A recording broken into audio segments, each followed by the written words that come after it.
The morning sun streamed through the tall windows of Kensington Palace as Catherine, Princess of Wales, sat in her private study reviewing the stack of letters that had arrived overnight. Each envelope contained a personal story, a plea for help, or words of gratitude from families across the United Kingdom and beyond. These weren't formal diplomatic correspondence or official royal business. These were the voices of ordinary people whose lives had been touched by struggles that most of the world preferred to ignore. Catherine picked up one letter with trembling fingers. The handwriting was shaky, clearly written by someone very young. "Dear Princess Catherine," it began, "my mummy cries a lot and Daddy shouts. Sometimes I hide under my bed when the scary feelings come. Can you help make it stop?" The letter was signed with a crayon drawing of a house with dark clouds overhead. This wasn't unusual. Catherine received dozens of such letters every week, each one representing a family grappling with mental health challenges. What made these messages particularly heartbreaking was how often they came from children, innocent witnesses to adult struggles they couldn't understand or control. The princess had made it her mission to shine light on these hidden battles, to bring understanding where there had been judgment and hope where there had been despair. Growing up, Catherine herself had witnessed the devastating effects of mental health struggles within her extended social circle. She had seen bright, accomplished individuals suddenly withdraw from life, watched families torn apart by conditions they couldn't name or address, and observed the cruel stigma that prevented people from seeking help. Even in her privileged position, she understood that mental health challenges respected no boundaries of wealth, status, or background. The journey that led her to become one of Britain's most passionate advocates for mental health awareness began long before she married into the royal family. During her university years at St. Andrews, Catherine had volunteered with local charities that supported vulnerable young people. She saw firsthand how early intervention could change lives, but also how society's silence around mental health issues created unnecessary suffering. When she first joined the royal family, Catherine was advised to choose causes that were safe and traditionally associated with royal patronage. Mental health was not considered such a cause. Many senior advisors worried that addressing psychological struggles might be too controversial, too personal, or too complicated for a royal to tackle effectively. Mental illness still carried deep shame in many communities, and there was genuine concern about whether the monarchy should involve itself in such intimate human struggles. But Catherine couldn't ignore what she was seeing. During her early royal engagements, she noticed patterns that troubled her deeply. At children's hospitals, she met young patients whose physical ailments were often connected to emotional trauma or family stress. At schools, teachers confided that they were seeing increasing numbers of students struggling with anxiety, depression, and behavioral issues that stemmed from unstable home environments. The statistics were staggering. 1 in 4 people would experience mental health challenges at some point in their lives. Suicide remained one of the leading causes of death among young men. Children as young as 5 were being diagnosed with anxiety disorders. Families were falling apart because parents didn't know how to address their own psychological wounds, let alone help their children process difficult emotions. What struck Catherine most powerfully was how these struggles remained largely invisible to the outside world. Families suffered in silence, afraid of judgment, afraid of being seen as weak or inadequate. Parents felt guilty about their children's difficulties, not understanding that mental health challenges were medical conditions requiring support and treatment, not moral failings requiring shame and secrecy. The princess began to educate herself extensively about mental health issues. She met with leading psychologists, psychiatrists, and researchers. She studied the latest findings about childhood development, trauma responses, and the importance of emotional education. Most importantly, she listened to families who were living with these challenges every day. One conversation particularly shaped her understanding. She met with Sarah, a mother from Manchester whose teenage son had attempted suicide after months of depression that the family hadn't recognized or known how to address. "I thought he was just being moody," Sarah explained through tears. "I told him to snap out of it, to think positive thoughts. I had no idea he was really sick. If we'd had better understanding, if there had been less shame around getting help, maybe we could have prevented his crisis." Catherine realized that her unique position could be used to break down these barriers of misunderstanding and stigma. As a member of the royal family, her voice carried weight and could reach millions of people. More importantly, as a mother herself, She could speak authentically about the hopes and fears that all parents experience when trying to protect and nurture their children's well-being. The decision to focus her advocacy efforts on mental health wasn't made lightly. Catherine understood that this work would require her to be more vulnerable and personal than traditional royal roles typically demanded. She would need to discuss difficult topics, challenge social taboos, and sometimes share aspects of her own experiences and observations. This was unfamiliar territory for the monarchy, which had historically maintained careful distance from controversial or deeply personal issues. But Catherine was determined to use her platform to create real change. She began working with her team to develop a comprehensive approach to mental health advocacy that would address multiple aspects of the crisis she was witnessing. The goal wasn't simply to raise awareness, but to fundamentally shift how British society understood and responded to psychological struggles. Her first major initiative focused on early childhood development. Working with leading experts, Catherine learned about the critical importance of the first 5 years of life in shaping long-term mental health outcomes. She discovered that adverse childhood experiences, if not properly addressed, could create lifelong patterns of struggle and dysfunction. But she also learned about the incredible resilience of children and the power of early intervention to prevent serious problems later in life. The princess began visiting nurseries, primary schools, and family support centers across the country.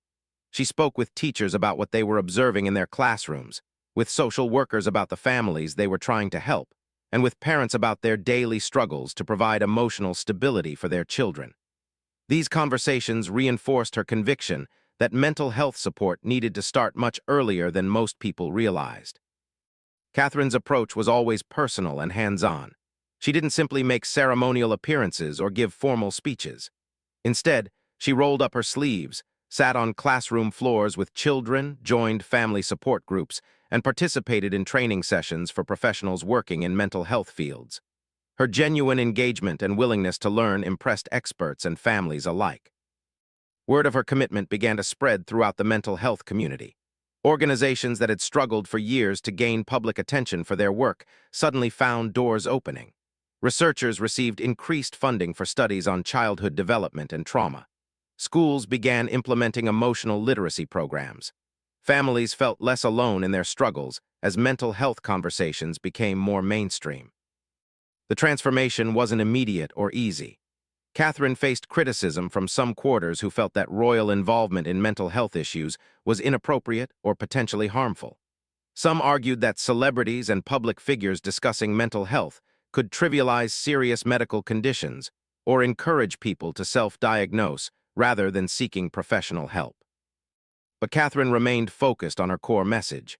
Understanding, not judgment, was the key to helping families thrive. She emphasized that mental health struggles were medical conditions deserving the same respect and support as physical illnesses. She advocated for better training for teachers, healthcare workers, and community leaders so they could recognize signs of distress and provide appropriate support. As her work gained momentum, Catherine began to see real changes in how British society discussed mental health. Conversations that had once been whispered in shame were happening more openly. Parents felt more comfortable seeking help for their children. Young people began speaking up about their own struggles instead of suffering in silence. The letters that arrived at Kensington Palace began to change too. Instead of desperate pleas for help, many now contained messages of hope and gratitude. Families wrote to share their success stories, their healing journeys, and their newfound understanding of mental health as something to manage rather than hide. Children drew pictures of houses with sunshine instead of storm clouds. Catherine knew this was only the beginning. The stigma surrounding mental health had been built over generations and would take time to fully dismantle.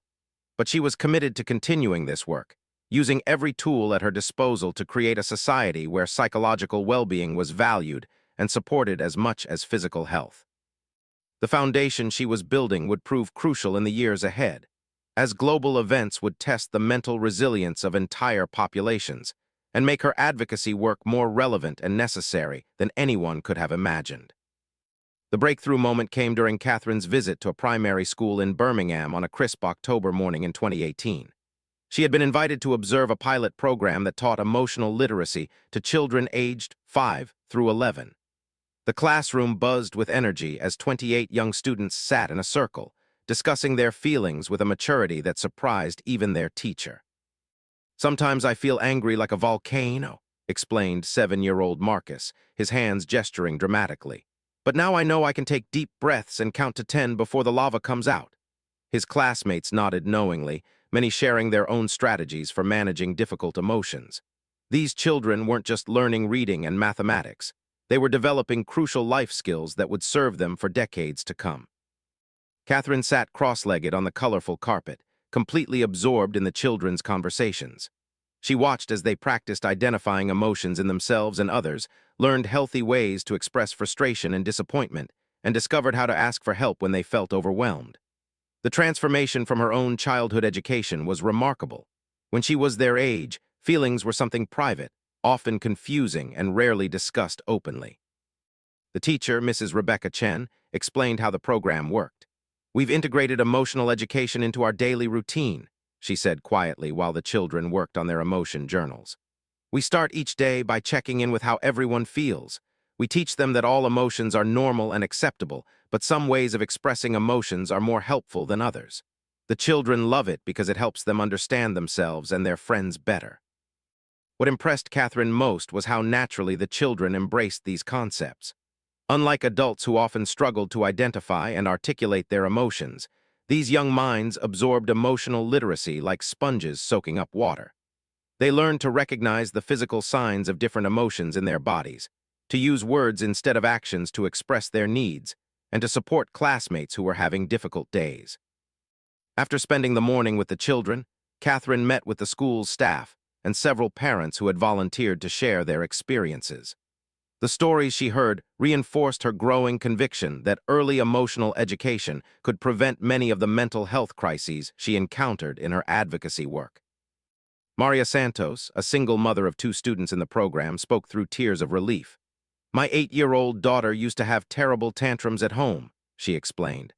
"I felt like a failure as a parent because nothing I tried seemed to help. But since she started learning about emotions at school, she's been able to tell me when she's frustrated or scared instead of just exploding. Our whole family is calmer and happier now." The school's principal, David Harrison, shared equally encouraging statistics. "We've seen a 40% reduction in behavioral incidents since implementing emotional literacy education," he reported. "More importantly, we've seen improvements in academic performance, social relationships, and overall classroom atmosphere. When children understand their emotions, they're better able to focus on learning." Catherine realized she was witnessing something revolutionary. This wasn't just another educational program. It was a fundamental shift in how society could approach mental health. Instead of waiting for problems to develop and then trying to fix them, these schools were preventing difficulties before they started. The children were learning emotional regulation skills that many adults never developed, setting them up for more resilient, fulfilling lives. But the program faced significant challenges. Funding was limited, teacher training was inconsistent, and many parents and administrators remained skeptical about the value of emotional education. Some argued that schools should focus solely on academic subjects, leaving emotional development to families. Others worried that discussing feelings in classroom settings might be inappropriate or potentially harmful. Catherine decided to use her platform to address these concerns directly. She began meeting with education officials, policymakers, and research experts to better understand how emotional literacy programs could be expanded and improved. She commissioned studies to measure the long-term benefits of early emotional education and worked with universities to develop better training materials for teachers and parents. Her research led her to Finland, where emotional education had been integrated into the national curriculum for over a decade. Catherine spent a week visiting Finnish schools and meeting with educators who had pioneered these approaches. What she discovered exceeded her expectations. In Finland, emotional literacy wasn't treated as an add-on to traditional education. It was woven throughout the entire learning experience. Students learned to identify and manage emotions while studying literature, explored emotional responses to historical events, and used emotional regulation techniques during challenging academic tasks. The results were impressive. Finnish students showed lower rates of anxiety and depression, better social relationships, and improved academic performance compared to their international peers. Dr. Aino Virtanen, a leading Finnish educator, explained the philosophy behind their approach. We realized that emotional skills are not separate from academic learning. They enhance it, she said during Catherine's visit to a Helsinki elementary school. When children understand their emotions, they can focus better, collaborate more effectively, and persevere through challenges. These skills serve them throughout their lives, not just in school. Catherine observed Finnish classrooms where students routinely checked in with their emotions, where teachers helped children process disappointment over poor test scores, and where conflict resolution was taught as systematically as multiplication tables. The atmosphere in these schools was noticeably calmer and more collaborative than what she typically observed in British schools. She also met with Finnish parents who enthusiastically supported emotional education. "My children come home excited to share what they've learned about feelings," explained Kari Lund, a father of 2 elementary students. "They help each other and our family communicate better. We have fewer arguments and more understanding in our home because of these skills." The Finnish experience convinced Catherine that Britain needed a comprehensive approach to emotional education, not just isolated pilot programs. She began working with her team to develop a proposal for systematic integration of emotional literacy into the British education system. This would require collaboration between schools, families, mental health professionals, and government agencies. Upon returning to Britain, Catherine intensified her advocacy efforts. She visited more schools, met with more families, and spoke with increasing passion about the potential for emotional education to transform society. Her message was clear. Investing in children's emotional development was not just compassionate policy. It was practical prevention that could save enormous costs in mental health treatment, criminal justice, and social services later. The princess also began addressing parents directly through public forums and media interviews. She understood that school-based emotional education would only succeed if families reinforced these lessons at home. Many parents, however, felt unprepared to discuss emotions with their children because they had never learned these skills themselves. "We can't give our children what we don't have," Catherine often said in her speeches. "If we want to raise emotionally healthy children, we adults need to develop emotional literacy too. This isn't about perfection. It's about awareness, honesty, and willingness to grow together as families."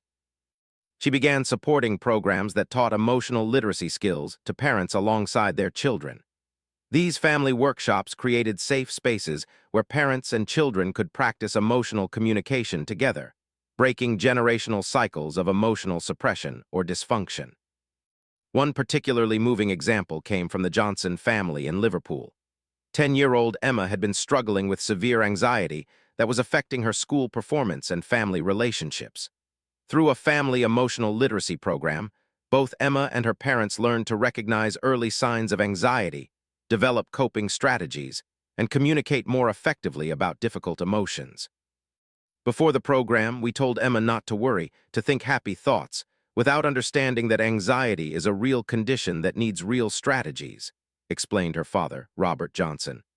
"Now we know how to help her when anxiety starts, and she knows she can talk to us about her feelings without being told they're wrong or silly." Catherine's advocacy work was gaining international attention. She received invitations to speak at conferences around the world, consulted with governments developing their own emotional education policies, and collaborated with researchers studying the connection between early emotional development and lifelong mental health outcomes. But her greatest satisfaction came from the individual families whose lives were changing.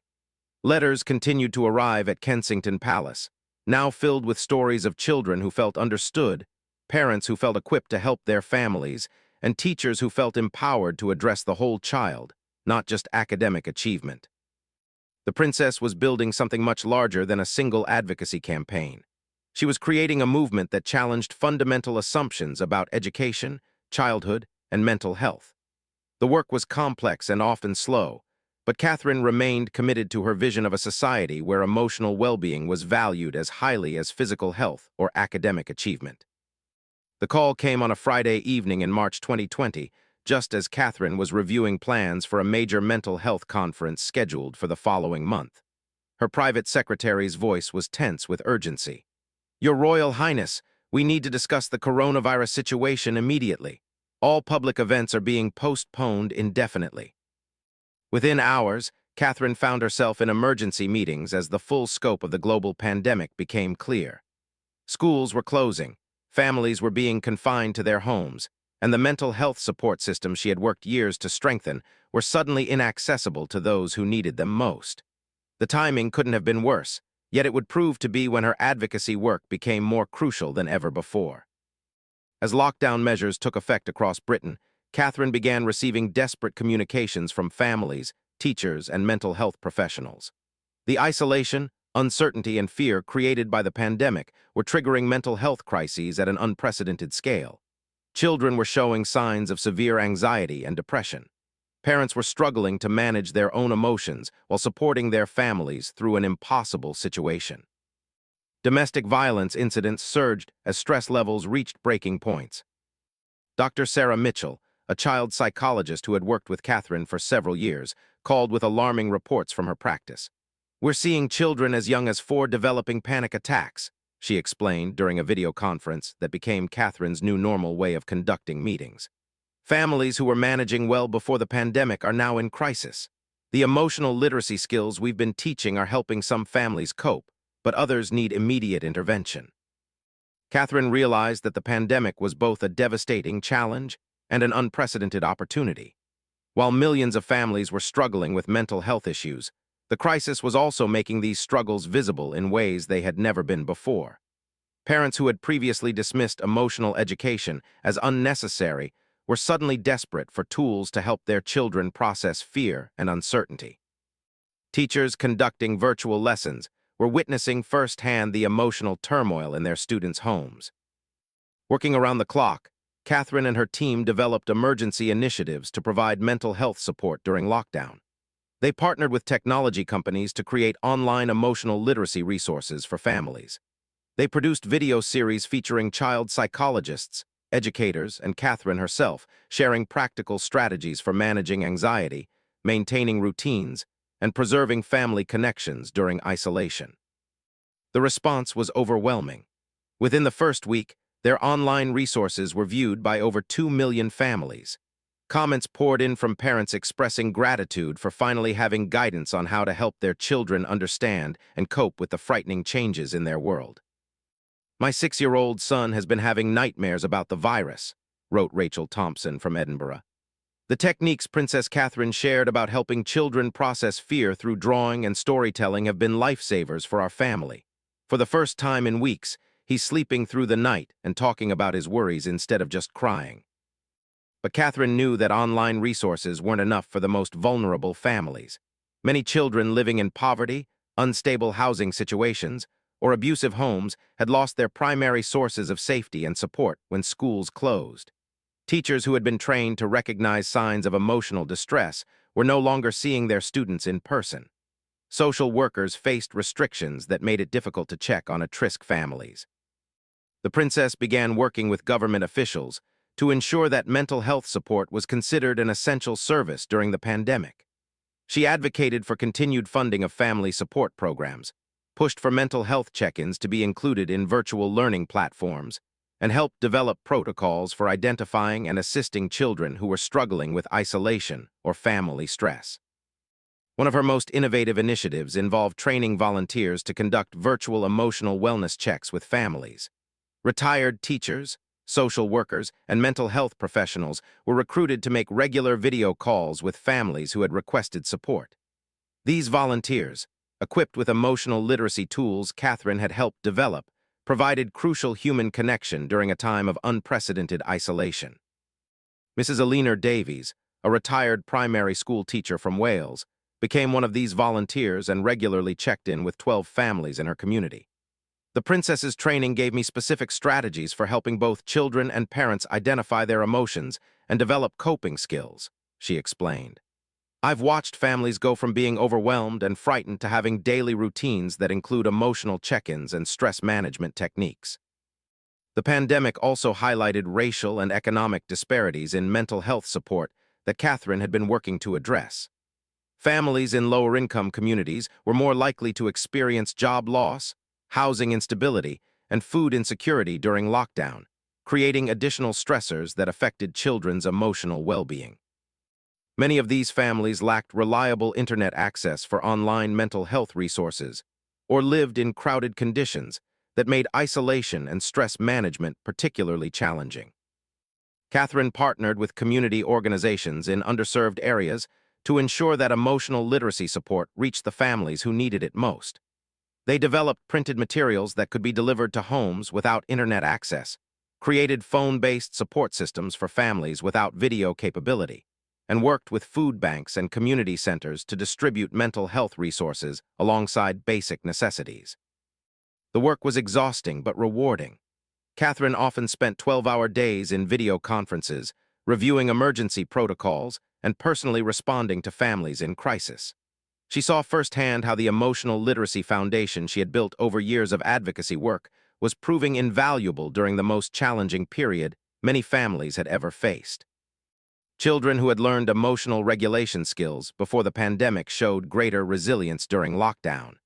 Families who had practiced open communication about feelings were better equipped to process fear and uncertainty together.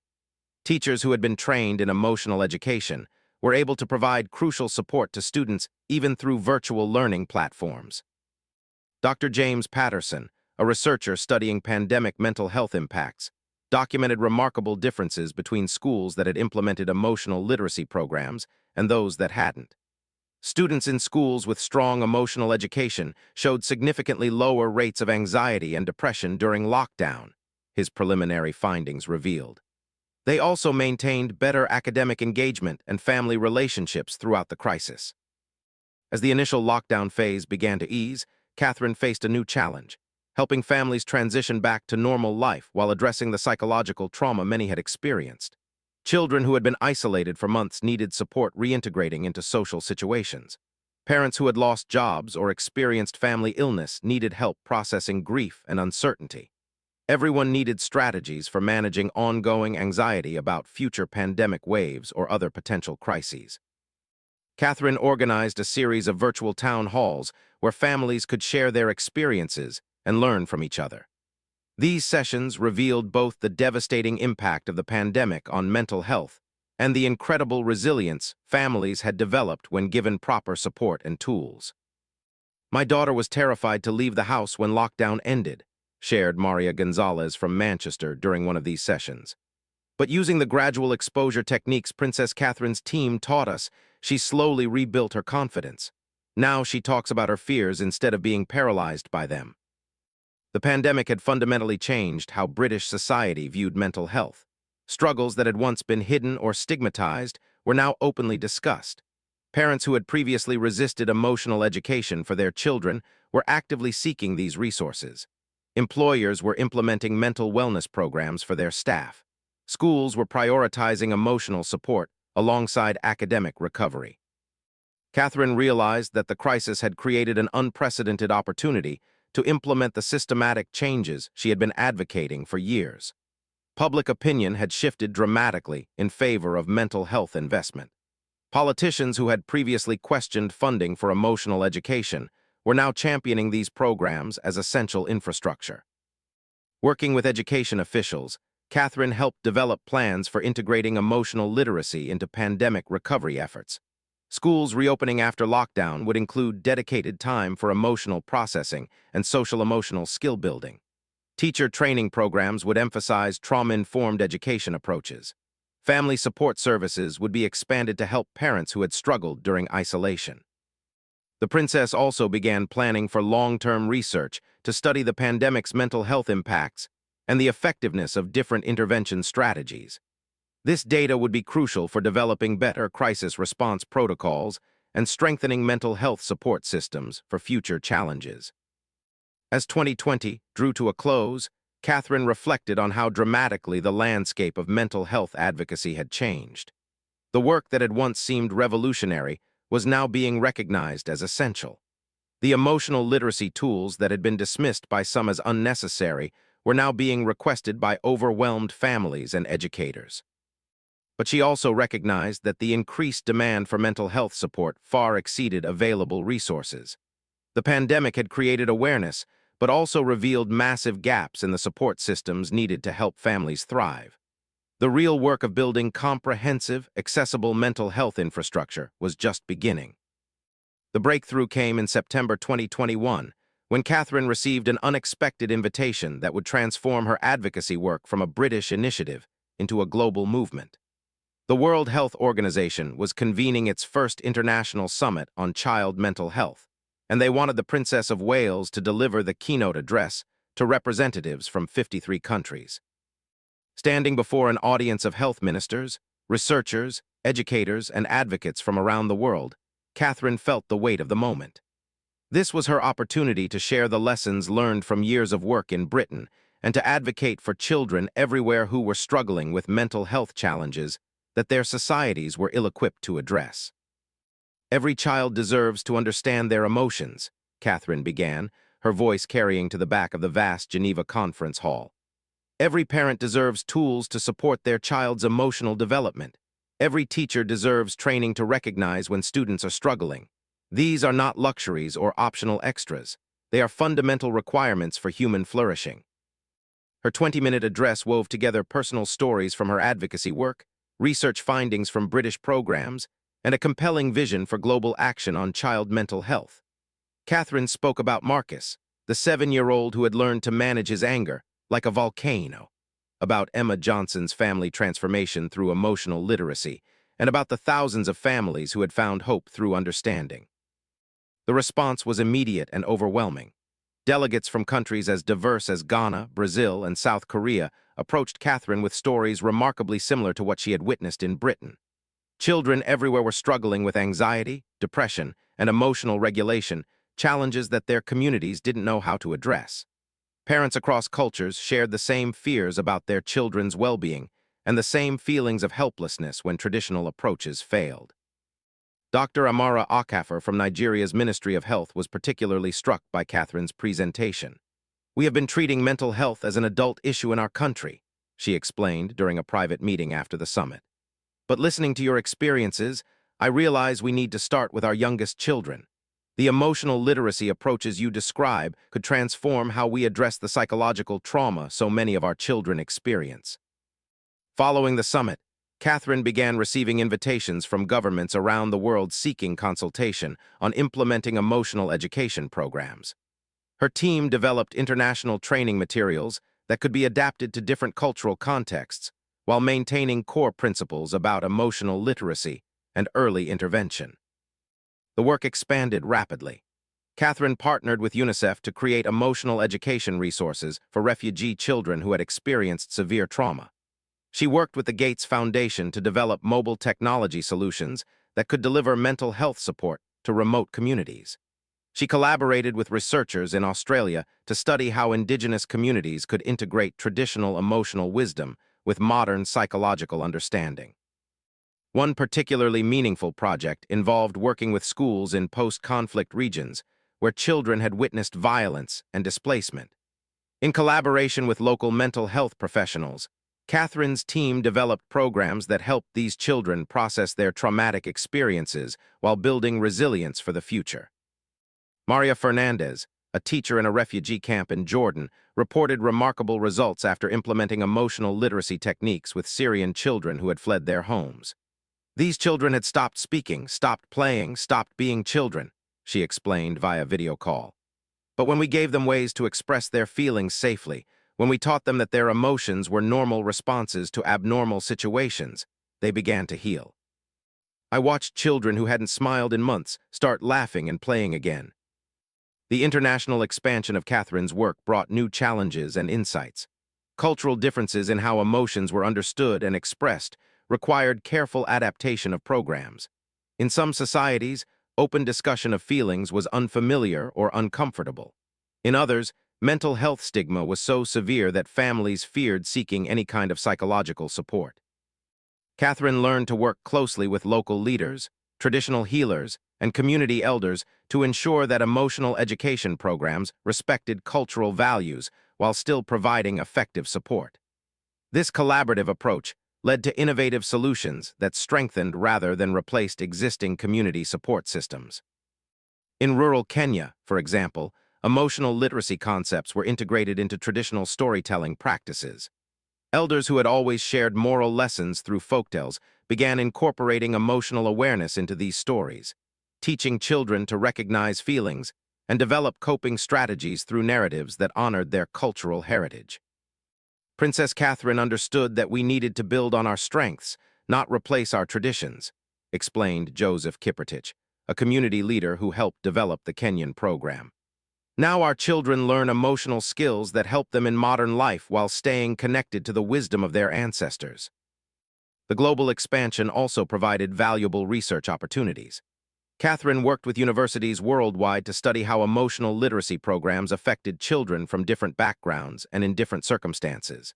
The data consistently showed positive outcomes, reduced anxiety and behavioral problems, improved academic performance, stronger family relationships, and greater resilience in facing challenges.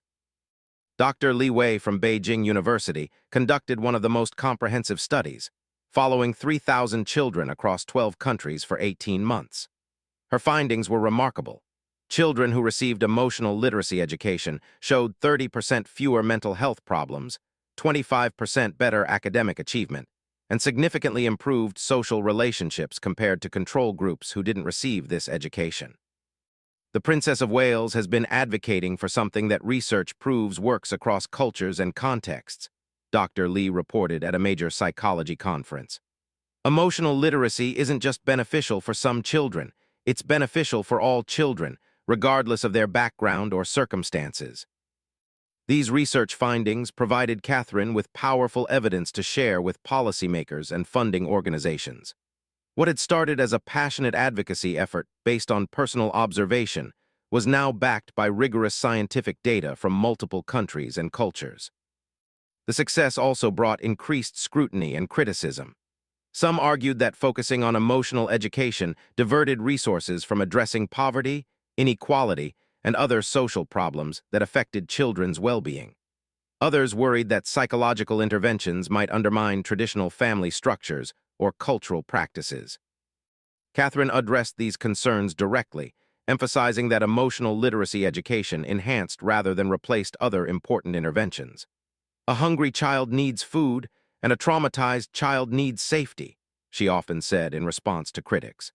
But all children also need emotional skills to process their experiences and build resilience for whatever challenges they face. She also pointed to research showing that emotional education actually helped families address other challenges more effectively. Parents who understood their own emotions were better able to manage stress from poverty or displacement. Children with emotional regulation skills showed better academic performance even in under-resourced schools. Communities with strong emotional literacy showed lower rates of violence and better collaboration in addressing shared problems. By 2022, Catherine's advocacy work had evolved into a global network of organizations, researchers, and practitioners working to improve child mental health through emotional education. Programs inspired by her British initiatives were operating on every continent, adapted to local contexts, but sharing core principles about early intervention and emotional literacy. The princess continued her hands-on approach, visiting programs around the world and learning from local innovations. In each location, she spent time directly with children and families, maintaining the personal connection that had always driven her advocacy work. During a visit to a school in rural Ghana, 8-year-old Akasua showed Catherine a drawing she had made of her family. "This is my worry cloud," the little girl explained, pointing to a dark area above the house. "But see, I drew sunshine too, because my teacher taught me that worries don't last forever if we talk about them and help each other." These moments reminded Catherine why her work mattered. Behind every statistic and research finding were individual children whose lives were being transformed by having adults who understood their emotional needs and knew how to provide appropriate support. The global movement Catherine had helped create was changing not just how societies approached child mental health, but how they understood childhood itself. The idea that children needed emotional education alongside academic instruction was becoming accepted wisdom rather than revolutionary thinking. But Catherine knew that sustainable change required more than individual programs or even government policies. It required a fundamental shift in how societies valued emotional well-being and invested in the systems needed to support it. The next phase of her work would focus on building the institutional infrastructure needed to make emotional literacy education universally accessible and permanently embedded in how communities cared for their children. The letter that arrived at Kensington Palace on a cold December morning in 2024 was different from the thousands Catherine had received over the years. This one came from the United Nations Secretary General, inviting her to champion the first global treaty on child emotional well-being, a historic agreement that would establish universal standards for supporting children's mental health development. Catherine read the invitation with a mixture of pride and profound responsibility. The journey that had begun with individual families struggling in silence had grown into a worldwide movement that was now poised to create binding international commitments to children's emotional welfare.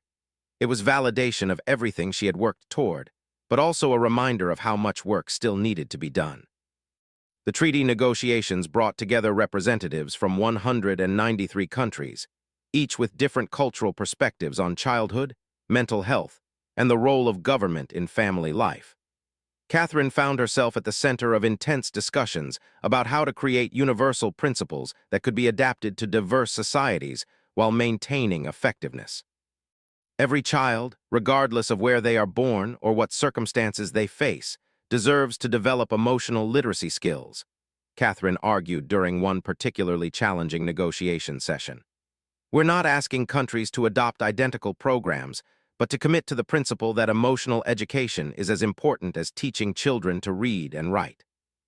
The process was complex and sometimes frustrating. Representatives from some countries worried about the cost of implementing emotional education programs. Others questioned whether psychological interventions might conflict with traditional child-rearing practices. Still others argued that addressing poverty and basic needs should take priority over emotional development initiatives. Catherine drew on years of research and real-world experience to address each concern. She shared data showing that emotional education actually improved academic outcomes and reduced long-term social costs. She presented examples of programs that had successfully integrated with traditional practices rather than replacing them. She emphasized that emotional literacy helped children cope with poverty and adversity rather than being a luxury for privileged families. One breakthrough moment came when Catherine arranged for several young adults to address the negotiating session via video link. These were individuals who had participated in early emotional literacy programs as children and could speak personally about the long-term impact of this education on their lives. 22-year-old Ahmed Hassan from Cairo had been part of one of the first international pilot programs when he was 8 years old. Learning to understand and express my emotions didn't just help me in childhood, he told the assembled delegates. It shaped how I handle stress in university, how I build relationships, how I approach challenges in my career. These skills have been as important to my success as reading or mathematics. Sarah Thompson from Manchester, now 24 and working as a teacher herself, shared how emotional education had helped her family heal from her father's mental illness. When I was 10, my dad was hospitalized for depression, she explained. The emotional literacy skills I learned in school helped me understand that his illness wasn't my fault, that feelings could be managed, and that our family could get through difficult times together. These personal testimonies had a powerful impact on the negotiations. Delegates began to see emotional education not as an abstract policy proposal, but as a concrete intervention that could transform individual lives and strengthen entire communities. The final treaty, signed by representatives from 178 countries, established several groundbreaking commitments. Signatory nations agreed to integrate emotional literacy education into their primary school curricula within 5 years. They committed to training teachers, healthcare workers, and family support professionals in recognizing and addressing child mental health needs. They pledged to establish research programs documenting the effectiveness of different approaches to emotional education. Most importantly, the treaty recognized emotional well-being as a fundamental right of childhood, equivalent to education, healthcare, and protection from harm. This represented a revolutionary shift in how international law viewed child development and government responsibility for psychological welfare. Catherine was invited to speak at the treaty signing ceremony held at the United Nations headquarters in New York. Standing before delegates from around the world, she reflected on the journey that had brought them to this moment. 10 years ago, when I first met Marcus, the little boy who described his anger as a volcano, I never imagined that his simple wisdom would help inspire a global movement, Catherine began. But children have always understood what adults sometimes forget, that feelings matter, that emotions need attention and care, and that everyone deserves understanding rather than judgment when they struggle. The treaty signing was a triumph, but Catherine knew that the real work was just beginning. Converting international commitments into practical programs that reached children in classrooms, homes, and communities around the world would require sustained effort from governments, organizations, and individuals. Over the following months, Catherine traveled extensively to support countries implementing their treaty commitments. She visited teacher training programs in Brazil, family support centers in Bangladesh, and research institutes in Sweden. Each location taught her something new about how emotional education could be adapted to different contexts while maintaining its core effectiveness. In South Africa, she observed how emotional literacy was being integrated with programs addressing the psychological impact of apartheid and ongoing inequality.